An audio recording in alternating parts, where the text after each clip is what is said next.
আচ্ছা, অধিকাংশ মানুষই গরিব কেন থাকে? তারা তাদের জীবনে খুবই তাড়াতাড়ি কিংবা সময় অনুযায়ী ধনী হতে কেন পারে না?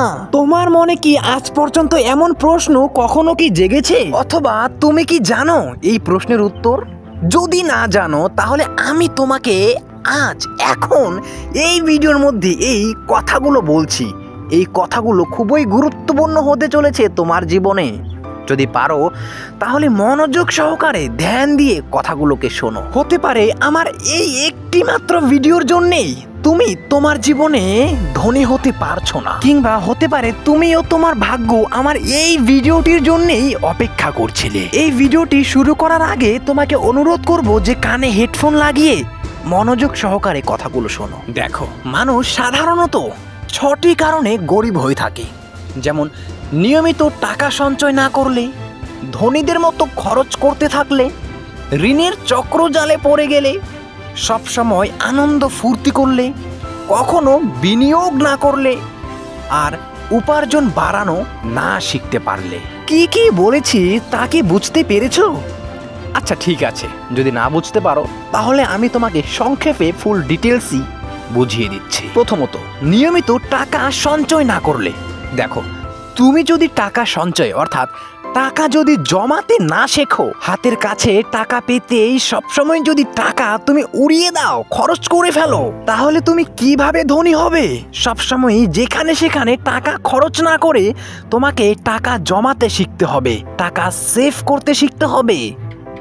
দ্বিতীয়ত, ধনীদের মতো যদি তুমি প্রতিনিয়ত টাকা আজে বাজে কিংবা যেখানে সেখানে খরচ করতে থাকো, তাহলে তো তুমি গরিব থেকে আরো গরিব হয়ে যাবে, অর্থাৎ ভিখারিদের মতন অবস্থা হয়ে যাবে তোমার। দেখো, আমি ধনীদের মতন খরচ বলতে বোঝাচ্ছি এটা যে মনে করো যে তোমার মাসিক আয় হচ্ছে 6-7 হাজার টাকা, আর তুমি স্বপ্ন দেখছো একটি ভালো বাইক কেনার, ও তুমি কিস্তিতে ডাউন পেমেন্ট দিয়ে তা কিনেও ফেলেছো, তাহলে কি হবে একটু ভাবো তো।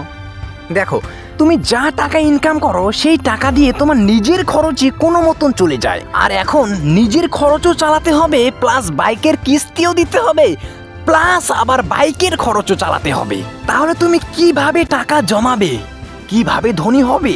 দেখো, নিজের কাছে টাকা না থাকলে মানুষকে দেখিয়ে লাভ নেই যে তোমার কাছে অনেক টাকা আছে। একটি কথা মনে রেখো, যদি তোমার কাছে অনেক টাকা থাকেও তবুও তুমি এমন ভাবে চলবে সবার সাথে যেন তোমায় দেখে কেউ বুঝতে না পারে যে তোমার কাছে টাকা আছে।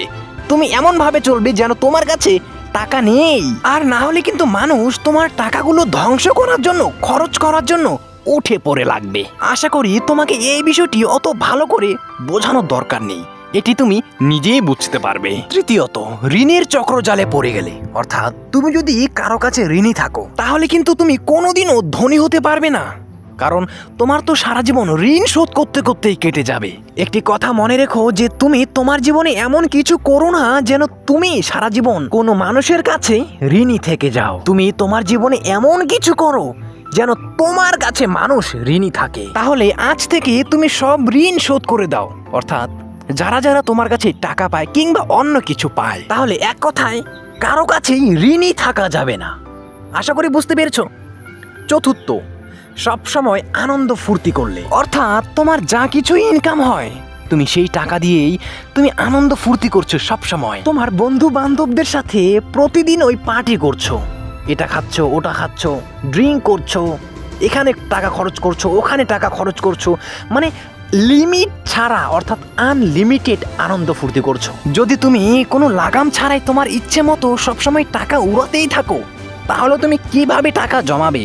দেখো, আমি তোমাকে এটা বলছি না যে তুমি আনন্দ ফুর্তি করো না, আনন্দ ফুর্তি করো, কিন্তু একটি লিমিট সহকারে, একটি লিমিটের মধ্যে নিজেকে রেখে আনন্দ ফুর্তি করো সবার সাথে।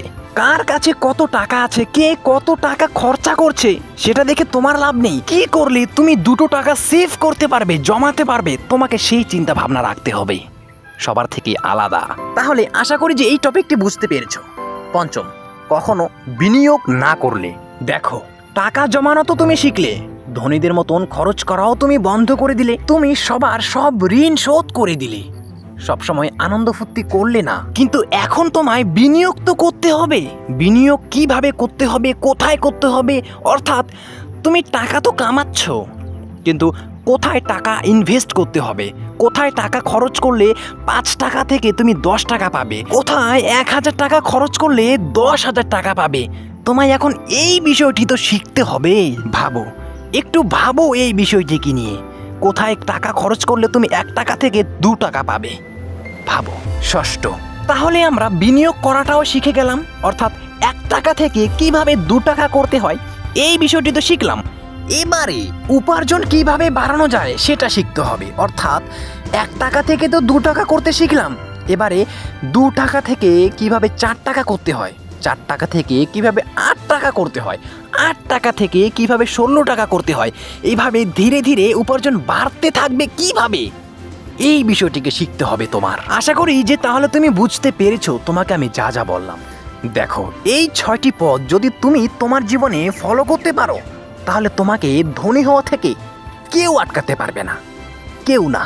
তাই তোমায় নিজেকে নিয়ন্ত্রণ করে খুবই সাবধানে তোমার জীবনের পথগুলো চলতে হবে। কথাগুলো যদি ভালো লেগে থাকে তাহলে ভিডিওটিতে একটি লাইক করার অনুরোধ রইল।